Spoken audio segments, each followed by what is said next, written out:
Subscribe now.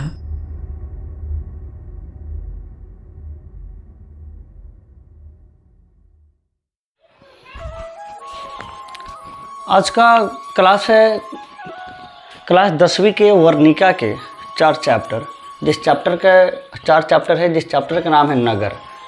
Chapter का नाम ही रखा गया है नगर। और ये नगर जो है यह एक कहानी है और यह कहानी तमिल भाषा में है। तमिलनाडु के लोग तमिल भाषा बोलते हैं, तो यह जो कहानी है यह तमिल भाषा में लिखी गई कहानी है, जिसके कहानीकार सुजाता है। इन नगर कहानी के कहानीकार या रचनाकार सुजाता है। इनका जो कहानी लिखे है नगर कहानी, इस कहानी लिखने वाले का नाम सुजाता है। अगला टॉपिक है कि सुजाता का वास्तविक नाम एस रंगराजन है। जो नगर कहानी को जिन्होंने लिखा उनका नाम सुजाता है, लेकिन उनका वास्तविक नाम एस रंगराजन है। याद रखिएगा, नाम तो आप ऊपर सुन लिए छोटा सा क्या सुजाता, लेकिन असल में इनका वास्तविक जो नाम है वो है एस रंगराजन। ठीक है, एस रंगराजन है। अगला टॉपिक है कि सुजाता का जन्म, सुजाता कहिए अर्थात इनका वास्तविक नाम एस रंगराजन कहिए। तो जो सुजाता है सुजाता का जन्म 3 मई 1935 ईस्वी में 3 मई 1935 ईस्वी में तमिलनाडु के चेन्नई में हुआ था। तमिलनाडु के चेन्नई में हुआ था। तमिलनाडु के लोग तमिल भाषा बोलते हैं। तमिलनाडु के लोग तमिल भाषा बोलते हैं। तो ये जो सुजाता है ये तो तमिलनाडु के इनका चेन्नई में जन्म हुआ था, तो ये तमिल भाषा जानते थे। तो जो कहानियाँ लिखे ना नगर कहानी के नाम ही रखा गया है नगर। तो ये जो नगर कहानी था इनका मूल भाषा तमिल भाषा था, मतलब एक कहानी तमिल भाषा में लिखी गई थी। ठीक है, आगे सुनिएगा। नगर कहानी का अनुवादक के जमुना है। हम लोग मतलब तमिल भाषा नहीं जानते हैं, सब कोई तमिल भाषा नहीं जानता है। तो यहाँ जब बिहार बोर्ड में बच्चों को पढ़ने के लिए वर्णिका के भाग में इस कहानी को रखा गया, तो इस कहानियाँ को तमिल भाषा में लिखा गया था। तो तमिल भाषा से हिंदी में अनुवाद कर दिया के जमुना। तो देखिए क्वेश्चन ध्यान से समझिएगा कि जो नगर कहानी है इसके मूल भाषा क्या है, तो तमिल है। और नगर कहानी के अनुवादक कौन है, तो के जमुना है। के जमुना ने अनुवाद कर दिया तमिल से हिंदी में। ठीक है, तमिल से हिंदी में अनुवाद कर दिया। तमिल से हिंदी में अनुवाद कर दिया के जमुना ने। आगे है कि पपाती बली अमाल की 12 वर्षीय पुत्री थी। इसमें आपका 2 ऑब्जेक्टिव क्वेश्चन है कि बली अमल क्या है। बली अमल माँ है। अब बली अमल की जो बेटी है उसकी बेटी के नाम है पपाती। बली अमल एक माँ है, अब बली अमल एक माँ है। अब बली अमल की एक बेटी है जिसकी नाम पपाती है। पपाती 12 वर्ष की लड़की है। कितने वर्ष की? 12 वर्ष की लड़की है। पपाती बली अमल की 12 वर्षीय पुत्री है। जैसे कि इसमें 2 क्वेश्चन क्या है। पहला क्वेश्चन आप मान लीजिए कि बली अमल की पुत्री कौन है, तब पपाती। दूसरा क्वेश्चन, पपाती कितने वर्ष की है, तो 12 वर्ष की है। अगला क्वेश्चन इसी में देख लीजिए कि बली अमल की पुत्री कौन थी, तो पपाती थी। अगला टॉपिक है बली अमल मुन्ना डिप्टी की रहने वाली थी। क्या सुने? बली अमल मुन्ना डिप्टी की रहने वाली थी। कहने का मतलब यह है कि जो बली अमल है इसके गांव का नाम क्या था, मुन्ना डिप्टी। जिस प्रकार हम लोग बिशनपुर, अठमुहान, अमवा, घोरासान, मोतिहारी ऐसे नाम देते हैं, उसी प्रकार ये जो बली अमल थी, ये बली अमल मुन्ना डिप्टी की रहने वाली थी। बली अमल किस गांव की रहने वाली थी? मुन्ना डिप्टी। याद रहेगी, बली अमल मुन्ना डिप्टी की रहने वाली थी। ठीक है, अगला ऑब्जेक्टिव देखिए। जो पपाती को, अब क्या है कि बली अमल एक गाँव की रहने वाली औरत है, उसकी बेटी का नाम पपाती है, और उसकी बेटी को एक दिन अचानक तबीयत खराब हो जाता है। जब तबीयत खराब हो जाता है तो ये गांव में प्राइमरी हेल्थ सेंटर में अपने बेटी को लेकर जाती है।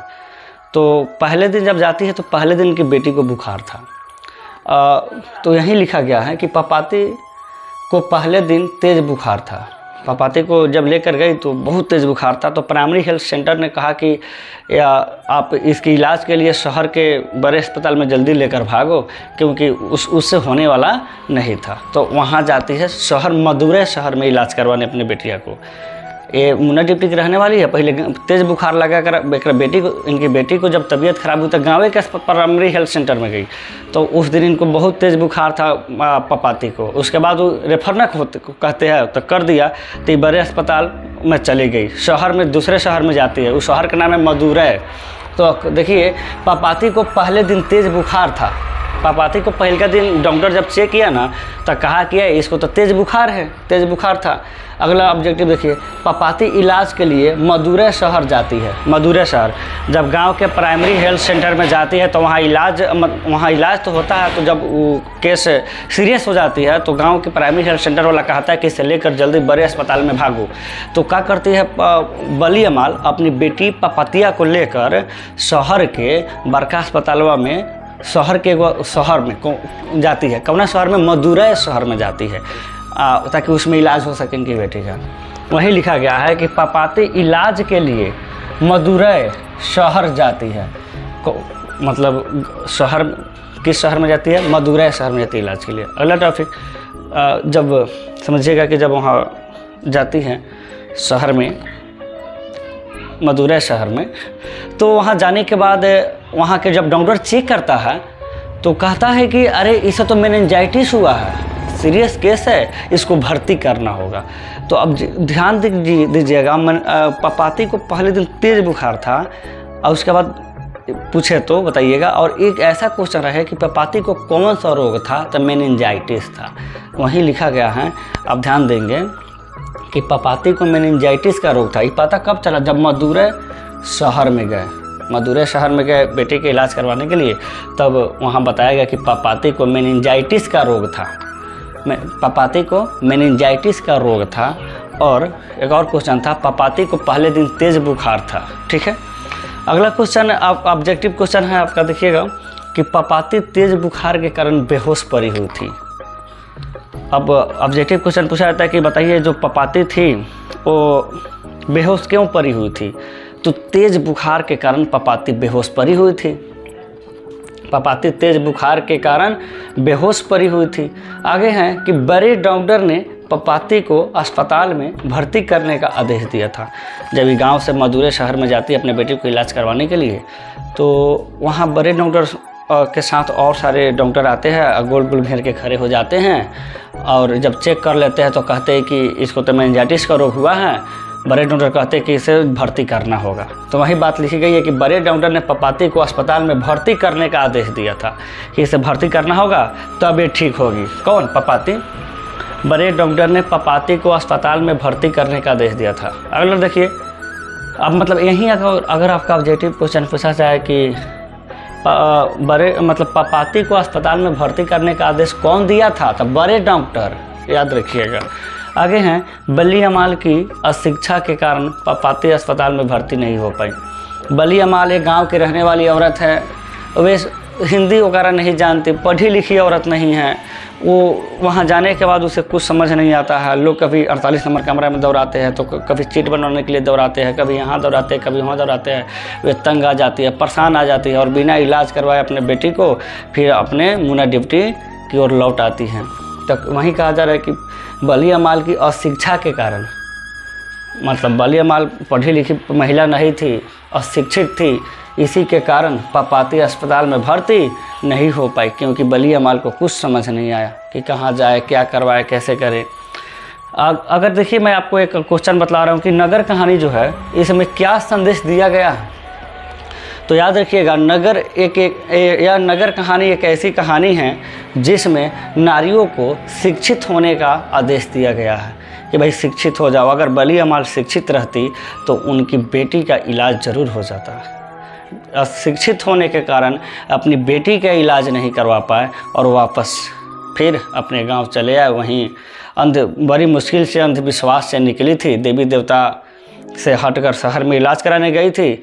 इतना ना परेशान हो जाती है, तंग हो जाती है, अशिक्षित कारण कुछ समझ नहीं आता, फिर अंधविश्वास की ओर लौट आती है। कहती है जा रहे घर पे ही माथा टेकवा देंगे, देवी मैया को ठीक करवा देंगे। तो ऐसा देखिए, ये कहानी बहुत ही मस्त कहानी थी, मस्त कहानी है। अगर आप यह कहानी नहीं सुने हैं तो यूट्यूब पर सर्च करें नगर कहानी, NAGAR, नगर कहानी धर्मसर, DHARMSIR। इस कहानी को पहले सुन लीजिए, बहुत ही ज़बरदस्त कहानी है। इसमें नारियों को शिक्षित होने का संदेश दिया गया है कि शिक्षित हो जाइए ताकि शहर में कोई काम न बिगड़े, बिना काम करवाए वापस ना लौट पाए। तो इस कहानी को जाके सुनिए पहले, नगर कहानी धर्मसर, ठीक है। और अभी तक जिसने मेरे चैनल को सब्सक्राइब नहीं किए हैं, कृपया मेरे चैनल को सब्सक्राइब कर दीजिए। बहुत बहुत धन्यवाद। आगे आपका 5 चैप्टर बहुत जल्द ऑब्जेक्टिव लेकर आने वाला हूँ।